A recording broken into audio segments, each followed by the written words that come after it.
अयोध्या में हमने सही बताएं तो कोशिश तो करी थी कि हम कैसे भी पहुंच जाएं, सुबह जल्दी जाके आ जाएं, पर आज ना तो प्राइवेट विमानों को उतरने की अनुमति थी और ना ही कोई हेलीकॉप्टर को।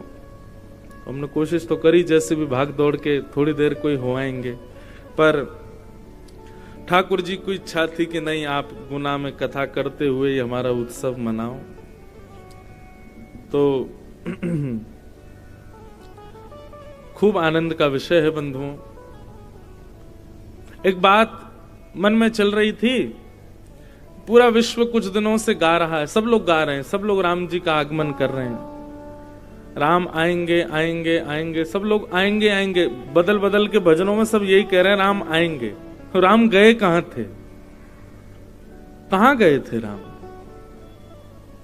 अगर आप हिंदू हैं, अगर आप हिंदू राष्ट्र में हैं, आप स्वयं को सनातनी कहते हैं, स्वयं को हिंदू कहते हैं, तो आप ही राम हो। रामो विग्रहवान धर्म। राम जी कहीं गए थोड़े ही हैं। बस मन में ऐसा भाव आया जैसे प्राचीन काल में बड़े बड़े तपस्वी तपस्या करते थे, और किसी की 100 वर्ष की तपस्या, किसी की 500 वर्ष की, किसी की 1000 वर्ष की तपस्या से जब ठाकुर जी प्रसन्न होते थे तब ठाकुर जी दर्शन देते थे।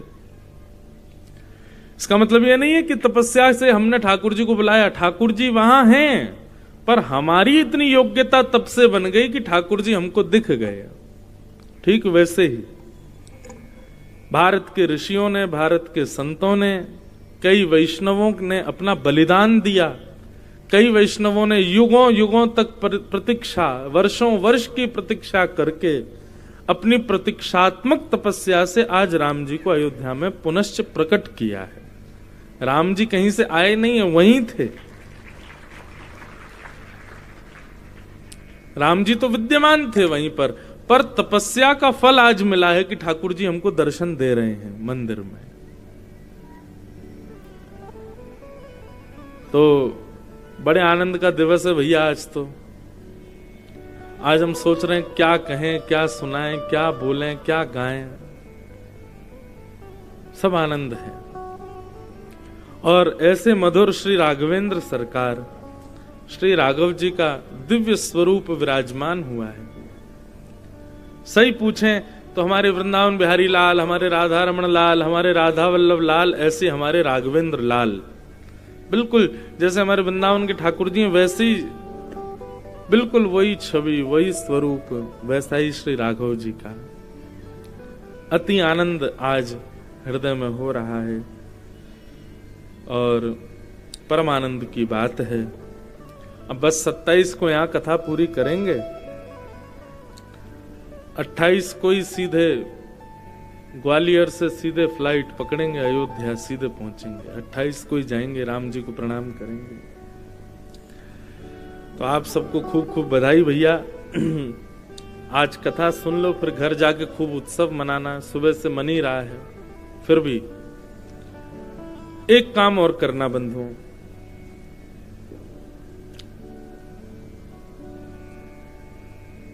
सिया राम जी के युगल नाम की माला जरूर करिएगा आज।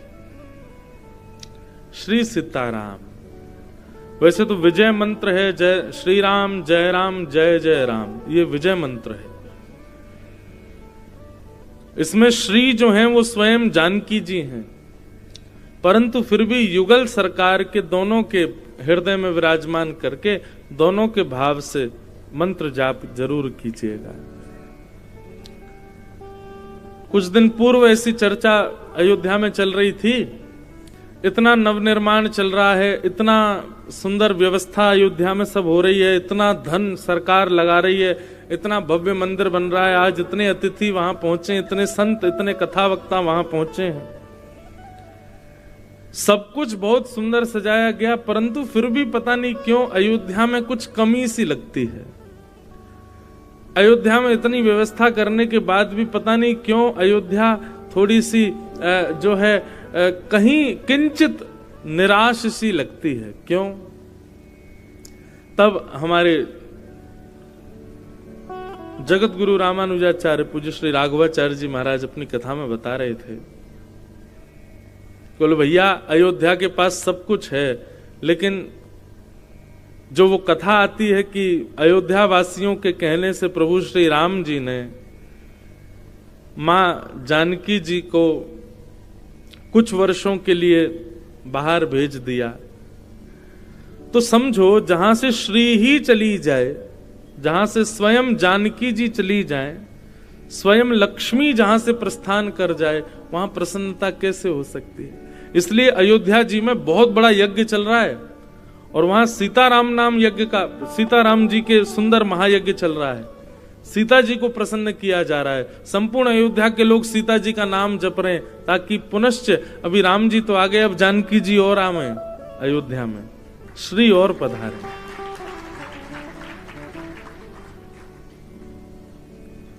तो आज जरूर श्री सीता राम नाम की माला जरूर करिएगा बंधुओं। अयोध्या में राम जी पधारे हैं। अभी तो देखो बाल रूप विराजमान हुआ ठाकुर जी का। एक प्रकार से एक ये समझ लो सतयुग दोबारा प्रारंभ हो गया। अब राम जी बाल रूप में पधार गए, अब कछु दिना बाद ब्याह भी होगा, तब सीता जी भी पधारेंगे, तब जानकी जी भी पधारेंगे। पुनश्च सारी लीला ठाकुर जी की मधुर होगी। बस इस बार की लीला में ये होगा कि ठाकुर जी वनवास नहीं करेंगे, ब्याह करके अयोध्या में ही विराजेंगे। मिथिला की मिथिलानियां कहती है ना, हे पहुना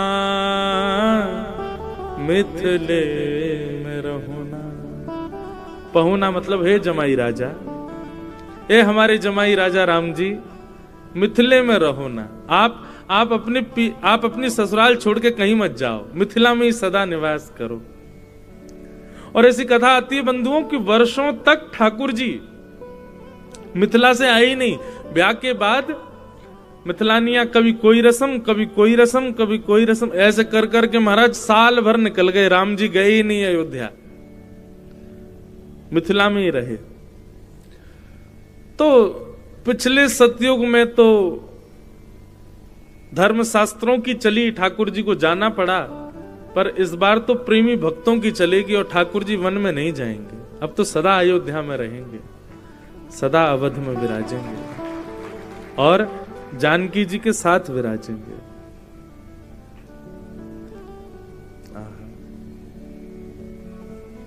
ऐसे राघवेंद्र सरकार को बारंबार हम प्रणाम करते हैं, उनको वंदन करते हैं। बंधुओं, कृष्ण कथा श्रवणीय है।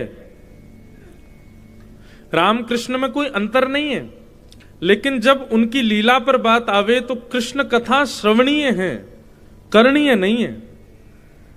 आप कृष्ण ने जो किया है वो कर नहीं पाओगे, इसलिए कृष्ण लीला श्रवण करने का विषय है। पर राम जी की लीला श्रवणीय भी है और करणीय भी है। इसलिए राम जी के मंगल स्वरूप को बंधुओं उनसे प्रेरणा लो। वो सबके विश्व के सबसे बड़े आइडल यदि कोई है, प्रेरणा स्रोत यदि कोई है, तो वो श्री राघव जी हैं, राम जी। एक पुत्र को कैसा होना चाहिए राम जी से सीखो, एक पिता को कैसा होना चाहिए राम जी से सीखो, एक पति को कैसा होना चाहिए राम जी से सीखो, एक मित्र को कैसा होना चाहिए राम जी से सीखो, एक स्वामी को कैसा होना चाहिए राम जी से सीखो, एक दास को कैसा होना चाहिए राम जी से सीखो, एक शत्रु को कैसा होना चाहिए राम जी से सीखो। जैसे श्रीमद वल्लभाचार्य जी महाराज अधरम मधुरम वदनम मधुरम हसितम मधुरम चलितम मधुरम मधुराधिपते अखिलम मधुरम श्री कृष्ण के विषय में कहते हैं कि उनका सब कुछ मधुर है। ऐसे ही श्री राम जी का सब कुछ अनुकरणीय है, सब कुछ फॉलो किया जा सकता है। राम जी ने एक भी क्रिया ऐसी नहीं की जिसको कोई मानव ना कर सके, सब कर सकते हैं। इसलिए हमारे आदि मानव, आदि कहते हैं प्रथम मानव, जिन्होंने मानवता सिखाई वो श्री राम जी। ऐसे श्री राम जी को हम बारंबार प्रणाम करते हैं, उनको बारंबार वंदन करते हैं। बहुत सुंदर है बंधुओं राम कथा। हम तो भागवत के वक्ता हैं, राम कथा के वक्ता नहीं है। राम कथा के विद्यार्थी भी नहीं है, राम कथा के श्रोता हैं, सुनते हैं। विद्यार्थी भी नहीं हूं मैं राम कथा का, पर इस वर्ष ऐसी कृपा हुई ठाकुर जी की कि अब साल में एक राम कथा राघव रसामृत के नाम से हर वर्ष एक कथा करेंगे। तो इस बार की प्रथम राघव रसामृत हो चुकी श्रावण के महीने में सोमनाथ महादेव, सोमनाथ जी से उस कथा का प्रारंभ हुआ, जहां हमने 9 दिन तक श्री राघव जी के मंगल यश का गान किया। और राघव रसामृत में भी हमने क्या किया कि हर दिन हम एक पात्र के ऊपर बोलते थे। एक दिन राम जी, एक दिन लक्ष्मण जी, एक दिन भरत जी, एक दिन शत्रुघ्न जी, एक दिन हनुमान जी, एक दिन सीता जी, एक दिन गोस्वामी तुलसीदास जी। इस प्रकार पात्रों पर थोड़ा चिंतन किया गया। इस वर्ष दिसंबर के महीने में दूसरी राम कथा रामेश्वरम में एक परिवार हैं बनारस के, उन्होंने संकल्प लिया है महाराज जी हर वर्ष हम एक राघव रसामृत कराएंगे और एक ज्योतिर्लिंग में कराएंगे।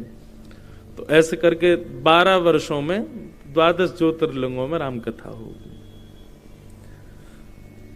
तो श्री ऐसे राघवेंद्र सरकार को हम बारंबार प्रणाम कर। हमारे लाल जी का पिछला उत्सव तो अयोध्या में ही हुआ था, हमारे ठाकुर जी का इस वर्ष का उत्सव द्वारिका में था, इससे पिछला उत्सव तो श्री अयोध्या जी में ही हुआ था।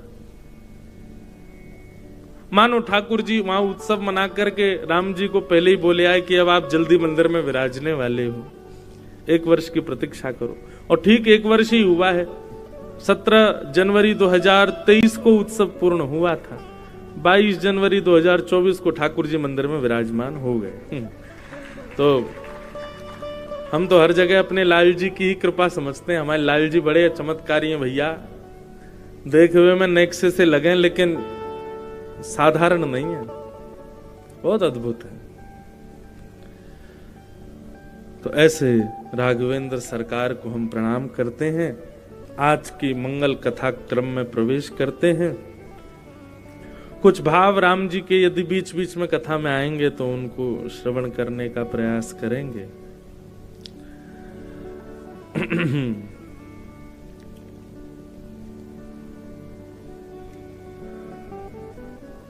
श्री वेदव्यास जी महाराज ने अपने पुत्र सुखदेव जी को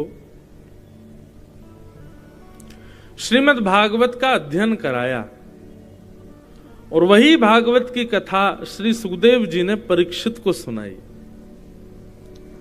यहां प्रश्न उठा कि महाराज ये परीक्षित कौन है, कृपा कर इनके बारे में हमको विस्तार से बताइए, और इनको 7 दिन में मरने का श्राप क्यों लगा, कृपा कर ये भी हमें बतलाइए। तो यहां से महाभारत का थोड़ा प्रसंग प्रारंभ होता है, बहुत ध्यान से सुनिएगा। कि यदा मृधे कौरव संजयाना वीरस्वथो वीरगतिं गतेषु वृकोदरा विग्धगदा विमर्श भृगनोरुदण्डे धृतराष्ट्रपुत्रे। महाभारत का युद्ध अपने अंतिम पड़ाव पर चल रहा था, बहुत ध्यान से सुनिएगा बंधुओं। महाभारत क्या है? हमारा पूरा जीवन महाभारत है। हम सब जन्म से ही महाभारत लड़ रहे हैं। सब लोग इधर देखो, सावधानी से सुनो। ये पूरा जीवन, चाहे मेरा हो चाहे आपका हो, इस पृथ्वी पर जो जन्म लेता है और जन्म लेने के बाद जैसे ही वो थोड़ा सा बुद्धिमान, थोड़ा सा विवेकी होने लग जाता है, उसकी महाभारत शुरू हो जाती है। लेकिन 2 बातें हैं। पहली बात कि महाभारत चल तो सब की रही है, लेकिन पता हमको यह लगाना है कि हम पांडव हैं कि कौरव। इस महाभारत में हमारा पक्ष कौन सा है, क्योंकि महाभारत युद्ध में तो कौरव भी है ना। तो इस संसार में सब लोगों की महाभारत चल रही है, कुछ कौरव हैं कुछ पांडव हैं, और ऐसा कह दूं तो कोई अतिशयोक्ति नहीं, ज्यादा कौरव हैं कम पांडव हैं। महाभारत के वास्तविक युद्ध में भी पांडवों की संख्या कम है, कौरवों की ज्यादा है।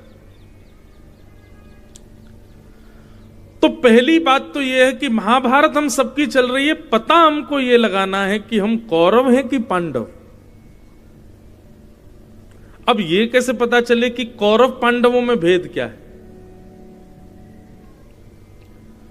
तो पांडवों के पास में पंच गुण हैं। कौन कौन से? ये पंच लक्षण, ये पंच गुण जिसमें हो, समझ जाना वो पांडव है। 5 पांडव हैं तो युधिष्ठिर, भीम, अर्जुन, नकुल और सहदेव, ये 5 पांडव। और 5 पांडवों के 5 लक्षण कौन कौन से हैं? युधिष्ठिर का गुण है धर्म। यदि आप धर्मात्मा हो, धर्म का पालन करते हो, तो आप अपनी महाभारत में पांडव, पहली बात। दूसरा लक्षण बल, भीम। यदि आप बलवान हो, अच्छा बलवान होने का मतलब बहुत ताकत होना नहीं होता भाई, इसकी थोड़ी गूंज कम करो, लौट के आ रही है आवाज, ध्यान से सुनिएगा। बलवान होने का मतलब बहुत ताकत होना नहीं, किसी भी प्रकार का बल होना, बुद्धि बल, तन बल, धन बल, विद्या बल, किसी भी रूप में आप यदि बलवान हो तो आप पांडव हो। तो धर्म, बल, और अर्जुन का स्वभाव है प्रेम। यदि आप प्रेमी हो तो आप पांडव हो। धर्म, बल, प्रेम, नकुल और सहदेव। तो नकुल का गुण है बुद्धि, बहुत बुद्धिमान है नकुल। यदि आप बुद्धिमान हो, चतुर हो थोड़े से अपनी बुद्धि से, तो आप पांडव हो। और सहदेव यानी कि स्वरूप, आप स्वरूपवान हो तो आप पांडव हो। लेकिन ये 5 पंच गुण देख करके कभी कभी मन में भाव आता है, ये 5 लक्षण तो कौरवों के पास भी हैं,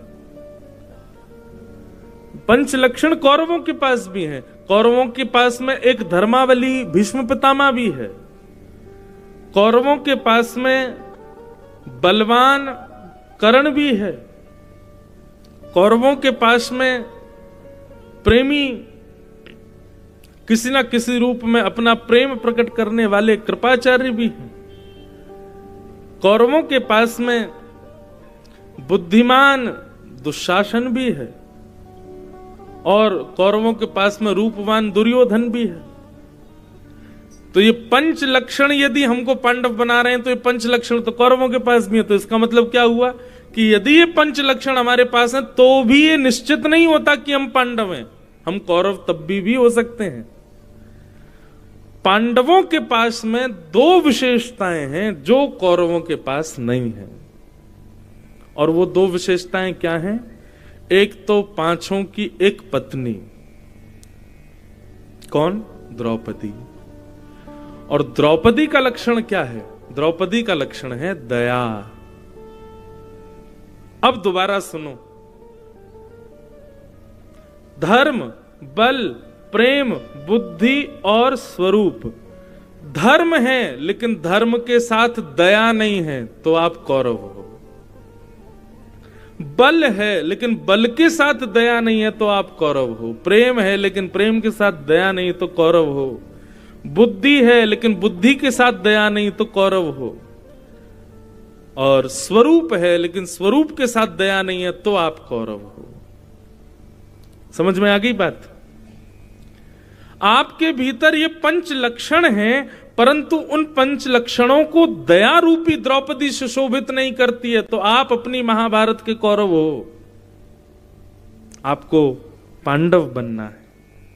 लेकिन एक और बात सुनो, अकेले द्रौपदी के ब्याह करने से पांडव नहीं जीतेंगे। तो फिर बोले फिर सद्मार्ग दिखाने वाले श्री कृष्ण पांडवों के पास है। यानी कि आपके पास धर्म है, बल है, प्रेम है, बुद्धि है, स्वरूप है, दया है, लेकिन ज्ञान रूपी श्री कृष्ण नहीं है, तो भी आप अपनी महाभारत में हार जाओगे। आप कौरव। इस बात को बहुत सूक्ष्मता से चिंतन कीजिएगा। ये कहने में तो 5 मिनट लगे होंगे, लेकिन इसका चिंतन 5 महीने तक चल सकता है। और जिसने पहचान लिया कि मैं पांडव हूं, मेरे साथ दया है, मेरे साथ श्री कृष्ण है, वो इस संसार रूपी महाभारत को विजय कर लेगा, पार कर लेगा। इसलिए भैया विचार कीजिए, आप कौरव हैं कि पांडव? और यदि पांडव हैं तो पांडवों का पहले ब्याह द्रौपदी से कराओ, यानी कि दया को जीवन में लाओ। और जब दया आपके जीवन में आ जाए, तब श्री कृष्ण के ज्ञान को अपने जीवन रूपी डोर दे दो, जैसे अर्जुन ने समर्पित कर दिया। बंधुओं, ये आपकी महाभारत के बीच में कभी कभी आपको कथा सुनने को मिल जाती है, कभी कभी सत्संग सुनने को मिलता है, कभी कभी इस प्रकार के आयोजन आपको अटेंड करने का अवसर मिलता है, तो यही समझो कि आपकी महाभारत को पॉज करके श्री कृष्ण आपको गीता सुना रहे हैं। हे अर्जुन, हे पार्थ, तुम इस युद्ध को लड़ रहे हो, ये संसार रूपी सागर तुम्हारे सामने उफान भर रहा है, तुमको लड़ना है, युद्ध च पार करो। बस इतना कीजिए, जब कभी भी अवसर मिले कथा सत्संग श्रवण का, उस बात को श्री कृष्ण की बात मान करके अपने जीवन में उतार लीजिए और अपनी जीवन रूपी बागडोर दे दीजिए श्री कृष्ण को। जीवन रूपी बागडोर कृष्ण को देने का मतलब क्या है? कृष्ण के भरोसे आलसी पड़े रहे हम, सवेरे ही लेटे हैं बिस्तर पर, भूख लगी है, बोले भोजन हम नहीं करेंगे, कृष्ण को बागडोर दे दी, रोटी बना के श्री कृष्ण लाएंगे, खिला देंगे हमको। आलस्य नहीं, बागडोर श्री कृष्ण को देने का मतलब क्या है? ध्यान से सुनिएगा, ये सब चिंतन के विषय हैं बंधुओं, ये सुनने के विषय नहीं है। ये सुनने के बाद इनका चिंतन करोगे तब तक इसका लाभ नहीं मिलेगा।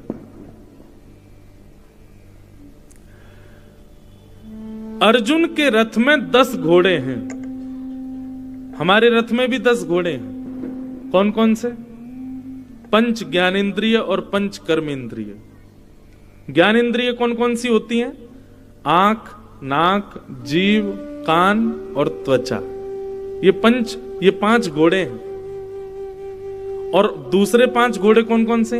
हाथ, पैर, मुख और 2 गुप्त इंद्रिय। ये 10 इंद्रियां हमारे इस शरीर रूपी रथ को चलाती हैं। आप देख लीजिए, सुबह से शाम तक आपके शरीर का संचालन कौन करता है? ये 10 करती हैं। आंखों को जो दिखाना है दिखाओगे, मुख को जो खिलाना है खिलाओगे, कानों को जो सुनाना है सुनाओगे, हाथों को जैसा स्पर्श चाहिए, सर्दी है तो शॉल ओढ़ लोगे, गर्मी है तो हल्के वस्त्र पहनोगे, एसी चला लोगे, जहां चलना है वहां पैरों से चल के जाओगे, जो बोलना है मुख से बोलोगे। आप 10 इंद्रियों के ही अधीन पूरा जीवन निकालते हैं, तो इसका मतलब शरीर रूपी रथ की ये 10 घोड़े हैं। ये जहां दौड़ते हैं रथ वहीं जाता है। और इस रथ के 4 पहिए हैं, धर्म, अर्थ, काम और मोक्ष। इस रथ से धर्म भी किया जाता है, इस रथ से कर्म भी किया जाता है, इस रथ से कामनाओं की पूर्ति भी की जाती है, और इसी रथ से आप मोक्ष प्राप्त कर सकते हो। ये 4 पहिए हैं। परंतु 10 इंद्रियां हैं, 4 पहिए हैं, उस पर सवार अर्जुन भी मैं हूं, लेकिन ये रथ तभी विजयी होगा जब कृष्ण सारथी होंगे। आपने कृष्ण के अलावा किसी और को सारथी यदि बना लिया, हमारे सारथी कौन कौन है पता है? काम रूपी सारथी, क्रोध रूपी सारथी, ईर्ष्या रूपी सारथी, मोह रूपी सारथी, और कौन कौन से सारथी हैं सोचो? विषय रूपी सारथी, भोग रूपी सारथी, ये सब हमारे सारथी हैं। इन सारथियों के चक्कर में पड़ोगे, ये आपके सर्वनाश के कारण बन जाएंगे।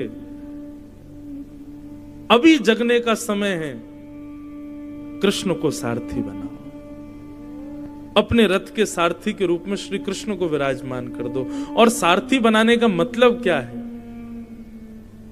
आप 2 बजे से पहले मुझको सामान्य व्यक्ति माना कीजिए और 5 बजे के बाद भी सामान्य मानिए, बिल्कुल प्रणाम मत करिए, मुझे इच्छा भी नहीं कि आप मुझे प्रणाम करो, पर 2 से लेकर के 5, साढ़े 5 बजे तक इस व्यासपीठ पर बैठकर के जो शब्द उच्चरित हों वो मेरे नहीं है, आप विश्वास मानिए, वो श्री कृष्ण के हैं। और इन शब्दों को अपने इस जीवन रूपी रथ का सारथी बना लो। जो ये शब्द कह रहे हैं हम वही करेंगे।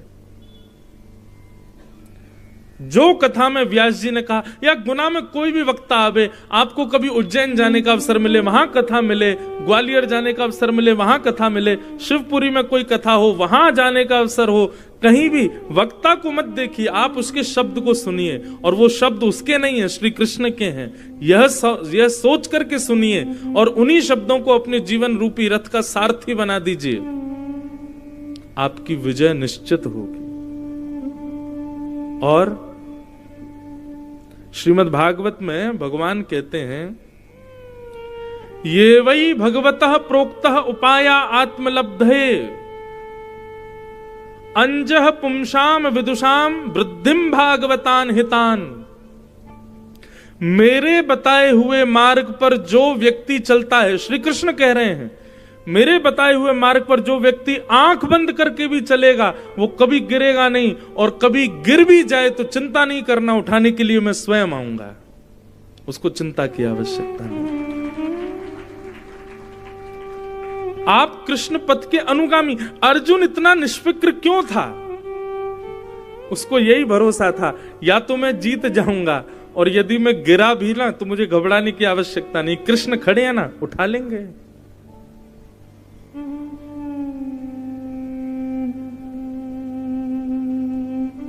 बालक जब नया नया चलना सीखता है ना तो सब जगह नहीं चलता, उसको बार बार खड़ा करो बैठ जाएगा। जब वो देख लेगा कि हाँ माँ बैठी हैं, पिताजी बैठे हैं, थोड़ी दूर पर बहन भी बैठी है, ये मुझे संभालने वाले हैं, तो वो खड़ा होता है और तब धीरे धीरे चलने का प्रयास करता है। क्यों? उसको पता है कि मैं गिरूंगा तो ये बचा लेंगे। ये विश्वास आपके हृदय में आना चाहिए, या तो मेरा पतन होगा नहीं, और यदि हुआ भी तो कृष्ण संभालेंगे। इसलिए भैया ये जीवन की महाभारत है, मैं भी उसका एक योद्धा हूं, आप भी उसके एक योद्धा हो। बस इस महाभारत युद्ध में हमारा काम इतना है कि हमें केवल युद्ध करना है, जीताने की और हराने की जिम्मेवारी श्री कृष्ण की है। उन पर समर्पित हो जाइए। समझ में आ गई? आज ही विचार कर लीजिएगा कि आप पांडव हो कि कौरव, और पांडवों के जो लक्षण हैं वो लक्षण आपके अंदर हैं कि नहीं। यदि वो लक्षण आपके अंदर हैं तो भी विश्वास करिए कि आप पांडव नहीं हो। अभी इस लक्षण का द्रौपदी से ब्याह कराना है, दया को जीवन में लाना है, और जब दया जीवन में आ जाए तो उसके बाद ज्ञान रूपी श्री कृष्ण को भी विराजमान करना है, तब आप अपनी महाभारत युद्ध को जीतोगे। विश्वास मानिए बंधुओं, जिसके जीवन में दया नहीं है ना, वो अपनी महाभारत हार जाएगा। हारने का मतलब क्या है? पुनरपि जननम, उसका पुनर्जन्म होगा ही होगा। यही आपकी हार है कि आप दोबारा जन्म ले रहे हो, और यही आपकी विजय है कि आप सदा सर्वदा के लिए ठाकुर जी को प्राप्त कर गए। पुनर्जन्म न विद्यते।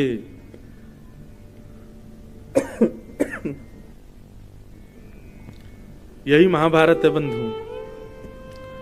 इसलिए अब समय नहीं है हमारे पास में। आप लोग किस चीज की प्रतीक्षा कर रहे हो? मुझसे भी बड़ी उम्र के कई लोग यहां बैठे हैं।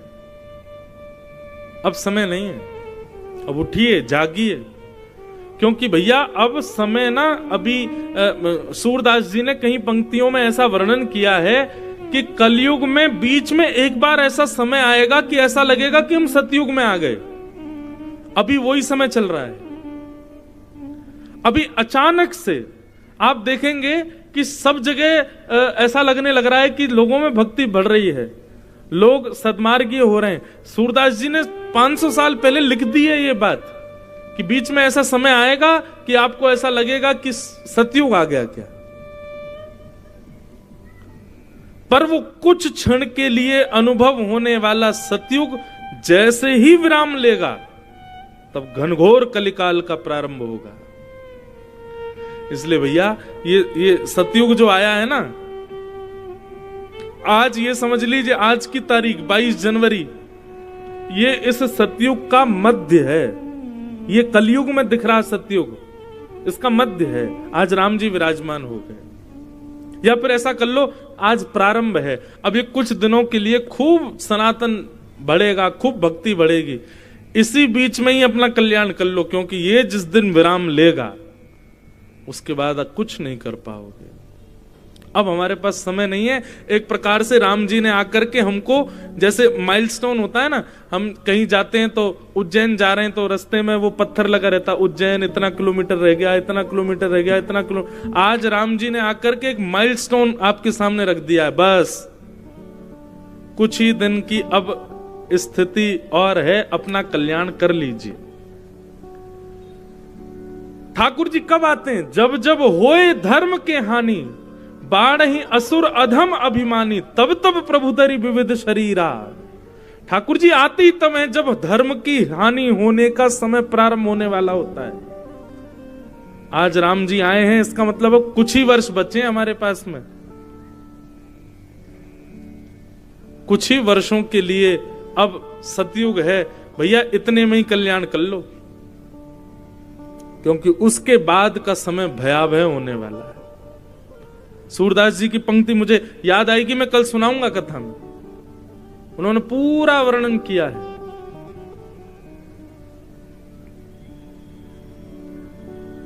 तो समय कम है भैया, इस महाभारत युद्ध को जीतना नहीं है।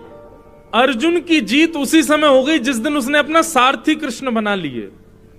बस हमें जीतना कोई युद्ध में सबको हरा करके एकलौते साम्राज्य पर बैठना, ऐसी जीत नहीं है। जीत हमारी उसी दिन जिस दिन श्री कृष्ण हमारे मस्तिष्क पर विराजमान हो गए। बस उनको विराजमान कर लो, फिर कृष्ण गति, कृष्ण मति, कृष्ण ही हमारी गति। कृष्ण के अलावा फिर कुछ नहीं।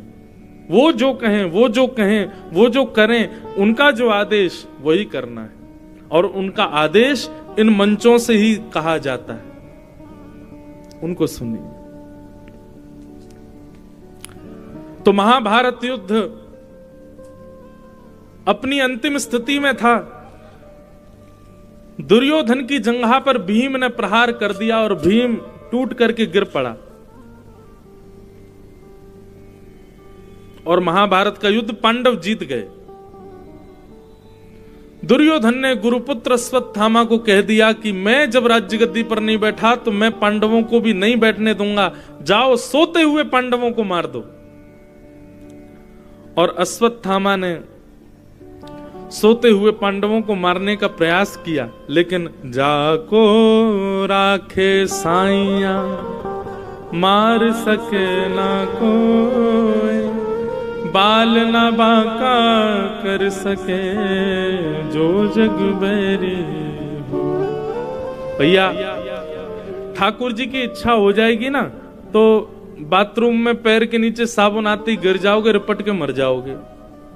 और ठाकुर जी की इच्छा नहीं है तो पहाड़ से गिर जाओ, नदी में डूब जाओ, 20 दिन तक बिना भोजन पानी के रह लो, प्राण नहीं निकलेंगे। ठाकुर जी की इच्छा पर निर्भर करती है हमारे प्राण। इसलिए आत्महत्या करने वालों को सबसे बड़ा पापी माना जाता है। क्यों? क्योंकि वो हठ पूर्वक अपने प्राणों का त्याग करते हैं। ठाकुर जी की इच्छा नहीं होती। इसलिए शास्त्रों में कहा गया जो आत्महत्या करता है उसको 2000 वर्ष के लिए प्रेत योनियों में जाना पड़ता है। क्यों? क्योंकि ठाकुर जी की इच्छा नहीं थी कि वो मरे। ठाकुर जी उसको जैसे चाहे मारते, उसने अपने आप अपने आत्माओं, अपने प्राणों का त्याग किया, हठपूर्वक त्याग किया, जबरदस्ती त्याग किया, इसलिए ठाकुर जी रुष्ट होकर के उसको प्रेत बना देते हैं। तो भैया ठाकुर जी की इच्छा हो तो आदमी कहीं भी मर जाएगा, नहीं है इच्छा तो चाहे कितना भी कुछ कर ले, पहाड़ गिर जाए उसके ऊपर तो भी नहीं मरेगा। आधी रात में ही भगवान पांडवों को हंस का प्रलोभन लेकर के कि हंस देखने चलेंगे, ऐसा कहकर के पांडवों को कहीं और लेकर के चले गए, पर द्रौपदी के सोते हुए 5 बच्चे वहीं रह गए। अंधेरे के कारण दुर्योधन ने, अश्वत्थामा ने आकर के द्रौपदी के 5 पुत्रों को मार दिया। उनका सर भर के ले गया एक थैले में, ले जाकर के जैसे ही दुर्योधन को दिखाया, प्रकाश करके दुर्योधन ने जैसे ही देखा, उसने कहा, अरे मूर्ख, तूने द्रौपदी के बच्चे मार दिए, ये पांडव नहीं है। और इसी शोक में दुर्योधन के प्राण निकल गए कि मैंने द्रौपदी के निर्दोष बालकों को मरवा दिया। प्रातःकाल होते ही अर्जुन ने प्रतिज्ञा ले ली, जिसने भी द्रौपदी के बालकों को मारा मैं उसको जीवित नहीं छोड़ूंगा। और पकड़ करके हाथ पांव बांध करके गुरुपुत्र अश्वत्थामा को ले आकर के द्रौपदी के सामने प्रस्तुत कर दिया। अपनी तलवार निकाल करके उसके गले पर रख दी और कहने लगे, अर्जुन, द्रौपदी तुम आज्ञा करो, इसी ने मारा है बालकों को, मैं इसका सर धड़ से अलग कर दूंगा। बंधुओं,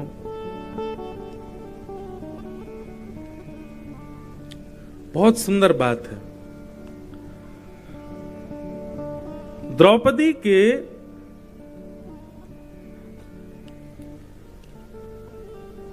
इस भाव में 5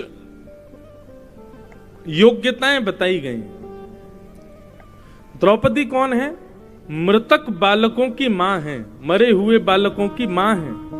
अभी तक बालकों का संस्कार भी नहीं हुआ, मृतक बालक सामने ही पड़े हैं।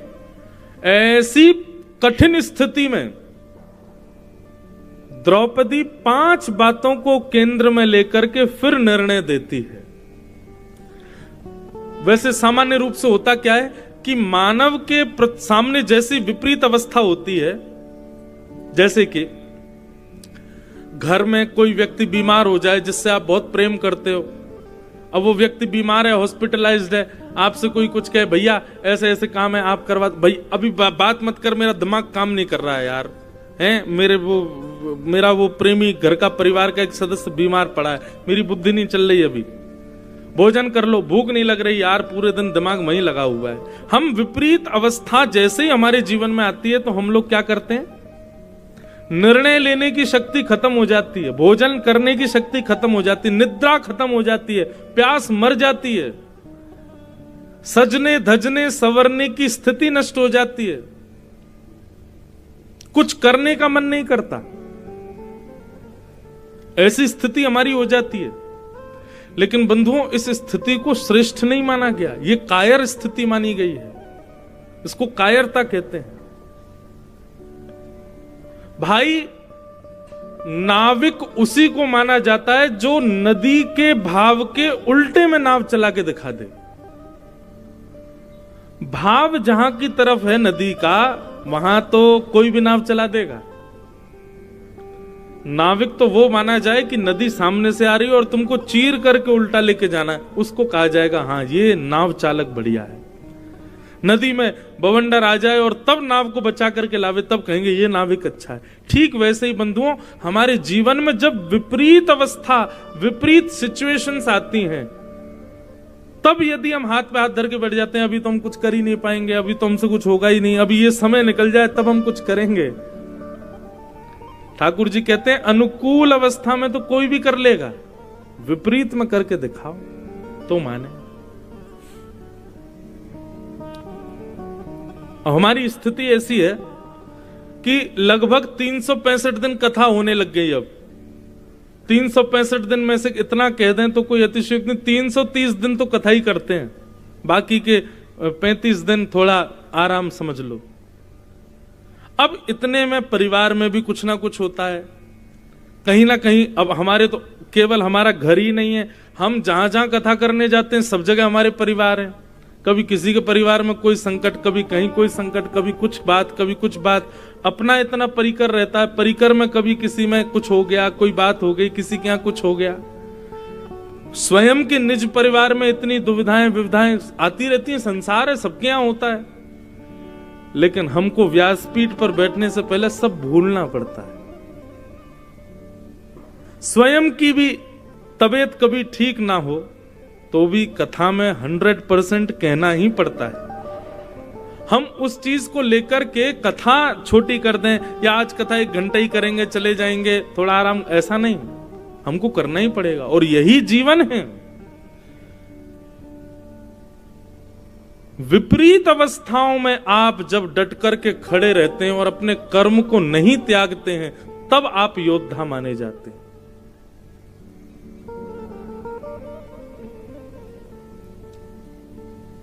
इसलिए भैया द्रौपदी की स्थिति देखो, 5 बालक मरे पड़े हैं। एक मां पर क्या गुजर रही होगी कि उसके 5 निर्दोष बालक मार दिए। और ऐसी स्थिति में द्रौपदी के सामने बालकों के हत्यारे को प्रकट कर दिया। अर्जुन बोलने लगे, ये है तुम्हारे बालकों का हत्यारा। उस समय द्रौपदी हाथ जोड़ करके अर्जुन से कहती, अर्जुन मुच्यताम मुच्यतामेश ब्राह्मणो नितराम गुरु। इसको छोड़ दो, मत मारो। ये बात सुनते ही सबकी आंखें खुली रह गई। ये कैसी मां है, अपने बालकों के हत्यारे के लिए कह रही है छोड़ दो। पर क्यों? ऐसा कौन सा पक्ष इसको मजबूत लग रहा है जिसके लिए कह रही है छोड़ दो? बंधुओं बहुत ध्यान से सुनना द्रौपदी की जो बातें। अर्जुन बोले क्यों छोड़ दूं, इसने तुम्हारे निर्दोष बालकों को मारा। ऐसे यदि बालकों के हत्यारे को छोड़ने लगे हम, क्या कहेगा समाज? द्रौपदी कहती है पहली बात, इसको छोड़ने का पहला कारण यह है कि ये ब्राह्मण है और हम क्षत्रिय हैं। अर्जुन, ब्राह्मण सदैव हमारे गुरु होते हैं, ब्राह्मणों नितराम गुरु, उनको मारने का अधिकार नहीं है। और बंधुओं एक बात आपसे हाथ जोड़ के निवेदन कर दें, यदि मैं कहीं गलत हूं तो कोई बड़े लोग आकर के मुझसे बता दें, मुझे आज्ञा कर दें। पर शास्त्र आज्ञा करते हैं कितना भी जघन्य अपराध 2 लोग करें उनको मारने का अधिकार नहीं है। एक तो ब्राह्मण और दूसरे मातृशक्ति माताएं, उनको मृत्यु दंड देने का अधिकार नहीं है। आप उनको दंडित कर सकते हो, आप उनको कारावास में डाल सकते हो, आप उनको जीवन पर्यंत कारावास दे सकते हो, और भी जो दंड अपराध हो सब कर सकते हो, पर मृत्यु दंड देने का इनको विधान नहीं है। आप इनको जान से नहीं मार सकते।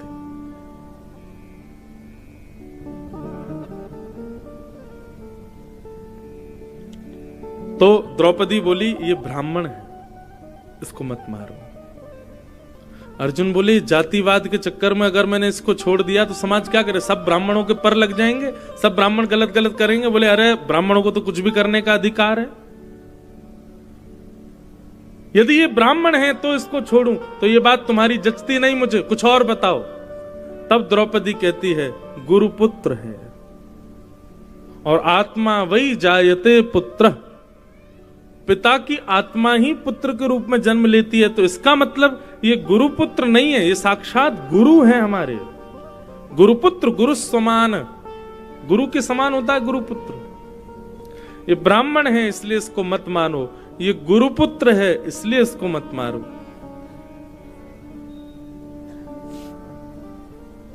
द्रौपदी बोली और प्रमाण दूं?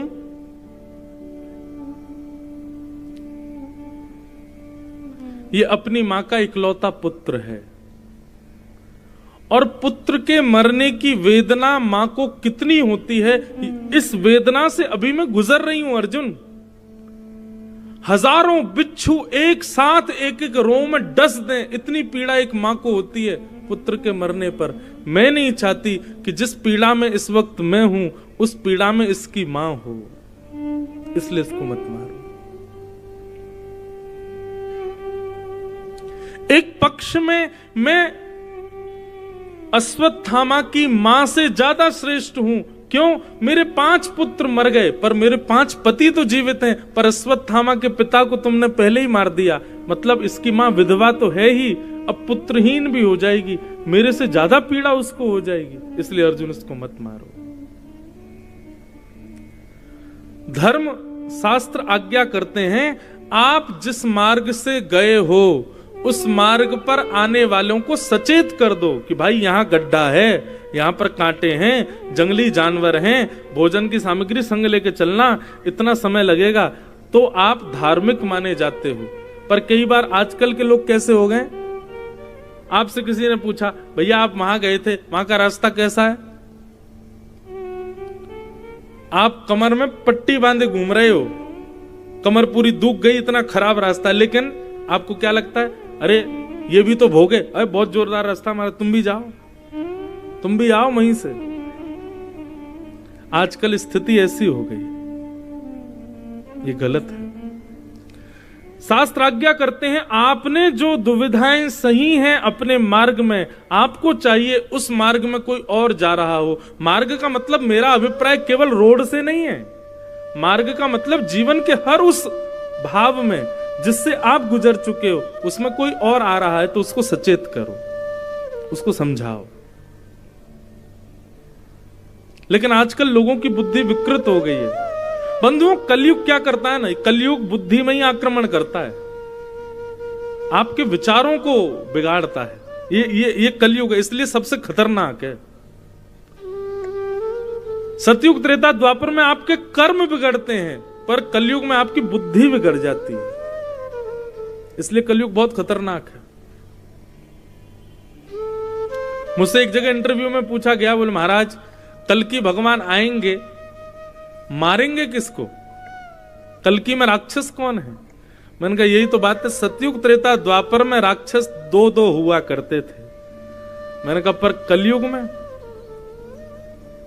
राक्षस हवाई जहाज भी उड़ा रहा है, राक्षस ट्रेन भी चला रहा है, राक्षस गाड़ी भी चला रहा है, राक्षस घरों में और तो और राक्षस त्रिपुंड लगाए घूम रहा है, राक्षस उर्धपुंड लगाए घूम रहा है, राक्षस धोती पहन के घूम रहा है, असंख्य राक्षसों के रूप में। क्यों? क्योंकि कलयुग का कोई अपना आकार नहीं है, कलयुग सबकी बुद्धि में रहता है, इसलिए कलयुग बड़ा खतरनाक है बंधुओं। और कलयुग इतना खतरनाक है, जैसे कोरोना वायरस है ना, अगर किसी और को हुआ आप उसके पास गए तो आपको भी हो जाएगा, ऐसे ही कलयुग है। अगर किसी पर कली का प्रभाव है और आप उसके बगल में बैठे हो, उसका संग कर रहे हो, तो वो प्रभाव आप पर भी करेगा। कलयुग बड़ा खतरनाक है, बुद्धि पर आक्रमण करता है। और सबसे बड़ी बात, कलयुग का एक स्वरूप है कि वो बहलूपिया है, वो आपको बना ऐसा देगा कि आप जैसा कोई भक्त नहीं, आप सब जगह पूजने लग जाओगे, लेकिन वो अंदरूनी, जैसे वो कहते हैं ना, क्या एक क्या कहते हैं वो, भेड़ की खाल में है ऐसे करके कुछ कहते हैं,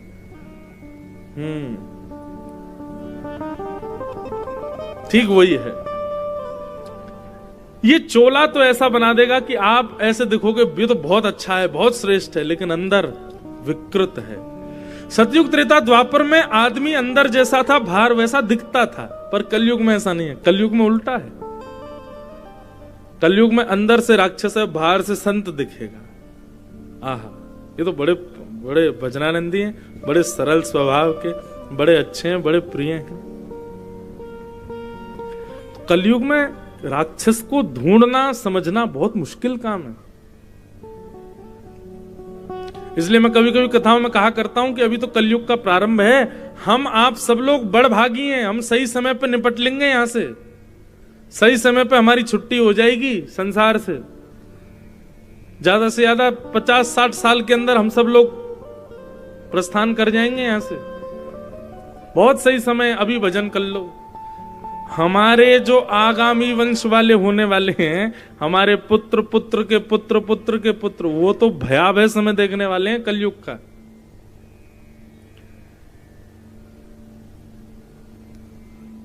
इसलिए भैया भजन कर लो, अभी सब लोग निकल लो यहां से।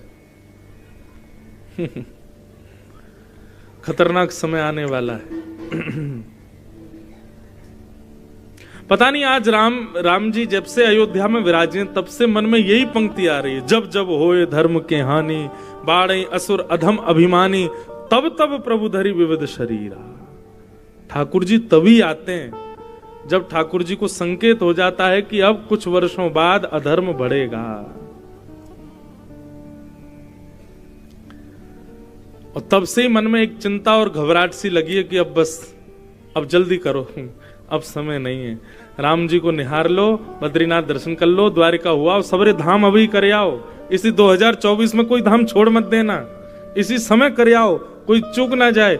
और धीरे धीरे लग जाओ महाराज अपनी सारे अवगुणों को सुधारने में, बन जाओ शिष्टाचारी बिल्कुल, क्योंकि अब समय आ गया। अब राम जी आ गए, अब समय आ गया है।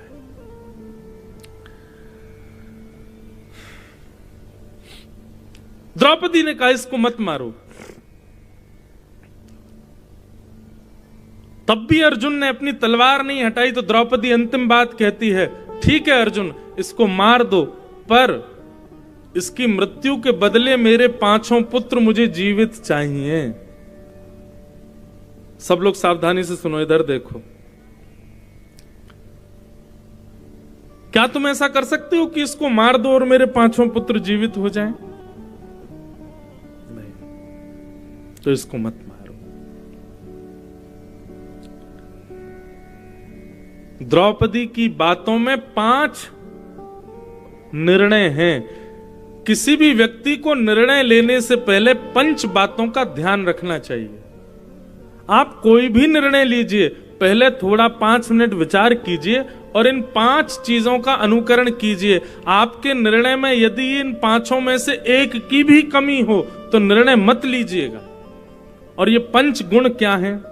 सबसे पहला, धर्मम न्यायम शकरुणम निर्वलीकम समम महत्। सबसे पहला, आप जो निर्णय लें वो धर्म के अधीन होना चाहिए, अधार्मिक नहीं होना चाहिए, वो धर्म के परकोटे के अंदर आपका निर्णय होना चाहिए, धर्म की आज्ञा अनुसार आपका निर्णय होना चाहिए। धर्मम। दूसरा, आप जो भी निर्णय लें उससे पक्ष को और विपक्ष को दोनों को न्याय मिलना चाहिए। ऐसा नहीं होना चाहिए कि किसी के साथ अन्याय हो जाए। धर्मम, न्यायम। और तीसरी बात, सकरुणम। आपके निर्णय में थोड़ा अंश दया का भी होना चाहिए, करुणा। बिल्कुल निर्दयी होकर के कोई निर्णय नहीं लेना है, दया को भी पक्ष देना है।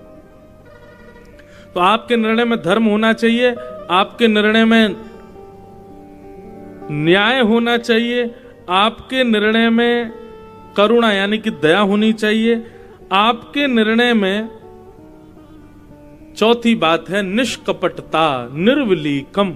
निष्कपटता होनी चाहिए, कपट रहित होकर के। ये अपना है तो इसको बचा लूं, ऐसा नहीं। जैसा है, जिसने जो किया उसको वो उसका फल मिलना चाहिए, निष्कपटता होनी चाहिए। और पांचवा और अंतिम, आपके निर्णय में समता होनी चाहिए, समत्व का भाव होना चाहिए। इन 5 बातों का ध्यान रख के व्यक्ति जब निर्णय लेगा तो वो निर्णय जैसा भी हो, लेकिन ये 5 बातों का ध्यान रखा गया है तो वो निर्णय कल्याणकारी ही होगा। इसलिए इन 5 बातों का ध्यान रखना है। धर्मम, न्यायम, शकरुणम, निर्विलीकम, समम महत्। इन 5 बातों का ध्यान रखो, और ये 5 बातें द्रौपदी के निर्णय में हैं। द्रौपदी ने कहा इसको मत मारो, और क्यों ना मारो, इसके कई सारे उदाहरण दे दिए जब द्रौपदी ने, तो पूरी सभा स्तब्ध हो गई, मौन हो गई, लेकिन दूर खड़े द्वारिकाधीश, उनके नेत्र सजल हो गए और ताली बजाने लगे द्रौपदी के निर्णय पर। द्वारिकाधीश प्रसन्न हो गए। हर अपराधी का दंड मृत्यु नहीं होता, ध्यान से सुनिएगा। हर अपराधी का दंड मृत्यु नहीं होता।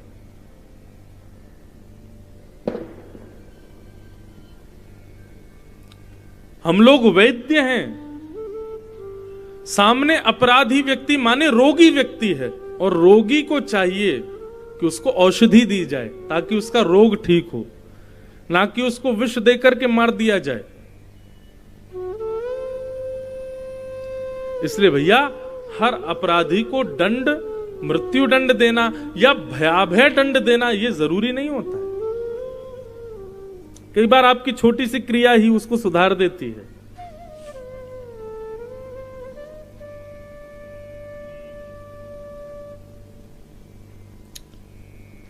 एक मैं चरित्र सुनाया करता हूं कथा में, अंगद जी का चरित्र। एक कलयुग में जगन्नाथ जी के भक्त हुए श्री अंगद जी महाराज। क्या नाम था? अंगद जी। अंगद जी जो थे, उनको अपनी पत्नी से बहुत प्यार था, बहुत प्रेम करते थे अपनी पत्नी से, और उनकी पत्नी सत्संग से बहुत प्रेम करती थी, कथा से, सत्संग से, भगवान की लीलाओं से, कीर्तन से, इसमें उसको बड़ी रुचि। लेकिन अंगद जी को सत्संग, कथा, कीर्तन बिल्कुल नहीं भाता था। वो अपनी पत्नी से कहते थे, देखो तुमको कथा सुननी है, तुमको कीर्तन करना है, तुमको संतों के पास जाना है, तुम जाओ, पर कभी मुझे मत कहना कि तुम चलो। तुम कुछ भी करो, तुम्हारे लिए सब छूट है, मुझसे कुछ मत कहो। अंगद जी की ये बात पत्नी ने मान ली, बोली ठीक है, जैसी आपकी इच्छा। एक बार एकादशी का दिन था, बढ़िया एकादशी के दिन अंगद जी की पत्नी ने क्या किया, संतों को अपने घर ही बुला लिया। बोले कि आज मेरे घर पे ही सत्संग होगा, और घर में महाराज ऐसे सब लोग बैठ करके बढ़िया हरिनाम संकीर्तन, कथा, सत्संग आदि होने लगा।